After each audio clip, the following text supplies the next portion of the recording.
Hi, this is Reddit Confessions channel. For the longest time, I thought I knew my wife. 10 years of marriage, thousands of conversations, shared dreams, and quiet moments that made life feel steady.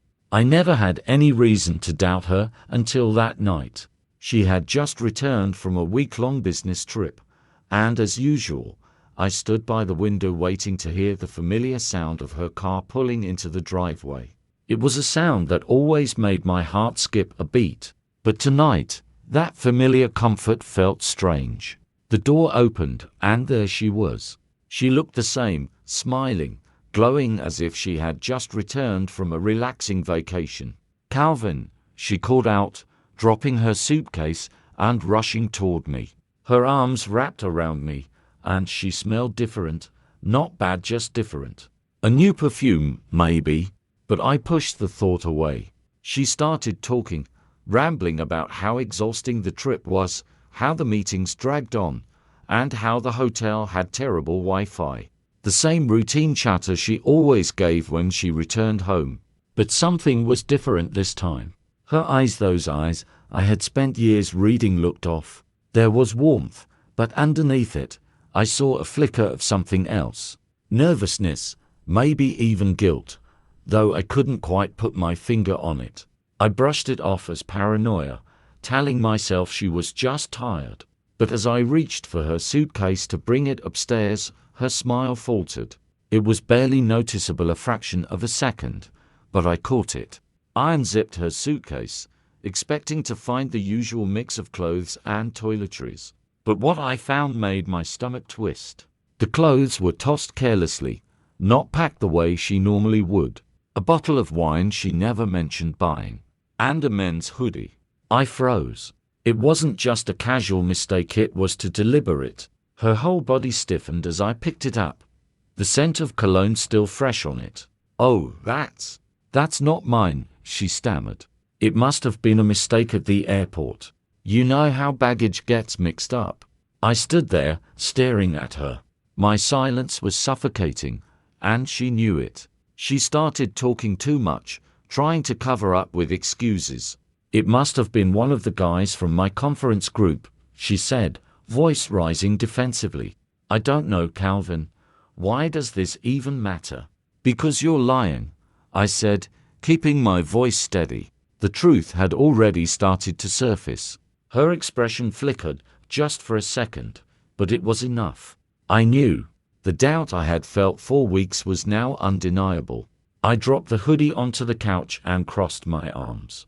"Let's go through your stuff, then," I said, locking eyes with her. She hesitated, her voice tight. "That's ridiculous." "Is it?" I stepped closer, determined to uncover the truth. "Then let's check." Her breathing hitched. I unzipped her suitcase fully. The first few layers were what I expected: clothes, toiletries. But then, beneath it all, I found a black lace bra I had never seen before. I pulled out a hotel receipt, not from the place she had told me her company booked, but from a luxury hotel. It all hit me at once. "Melissa." My voice cracked, but I could barely manage to say her name. She sucked in a breath, and then the silence hung thick in the air. I held the receipt in front of her face, not needing to say a word. The truth was right there. Her eyes went wide, and panic rushed across her face as she stammered, It's not what you think." I didn't want to hear it. "Who was he?" She turned away, trying to avoid my gaze. "I don't know what you're talking about." "Yes, you do," I said, pushing the receipt toward her.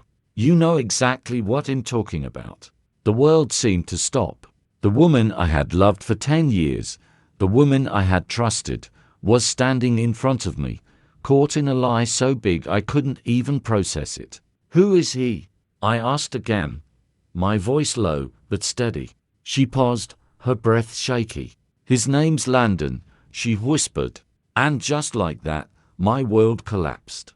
Everything I thought I knew about her, about us, unraveled in one moment. Landon. I couldn't breathe. It was too much.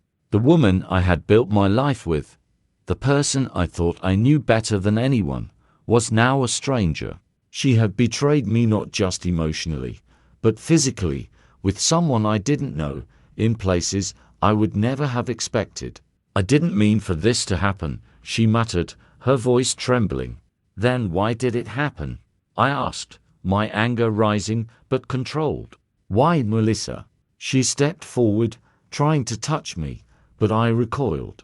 "Because I didn't feel seen anymore," she said quietly, her words cutting deeper than any of the lies. "I didn't feel loved." "That's not an excuse," I said through gritted teeth. "You don't cheat on someone because you feel ignored. You talk about it. You work on it. But you didn't. You just walked away."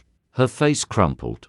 "I didn't mean to hurt you," she whispered, tears spilling down her cheeks. "But I didn't care.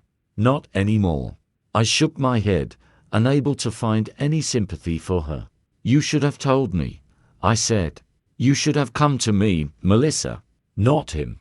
Her body stiffened as I grabbed a duffel bag from the closet, a final act of clarity in the chaos. I was done. I wasn't the fool I had been earlier. I wasn't going to beg for answers, for affection, for a love that wasn't mine anymore. "You're really just going to leave?" she asked, voice full of panic. But I couldn't let her manipulate me anymore. I turned toward the door. "I am," I said, feeling a strange sense of freedom wash over me. And I walked out. The drive to Nash House was long and silent. I didn't know what I was expecting, but I was done with the woman who once knew me better than anyone. She didn't even try to stop me. She couldn't. Not when she had already made her choice. The phone buzzed in my pocket, but I didn't look at it. I was free, finally free.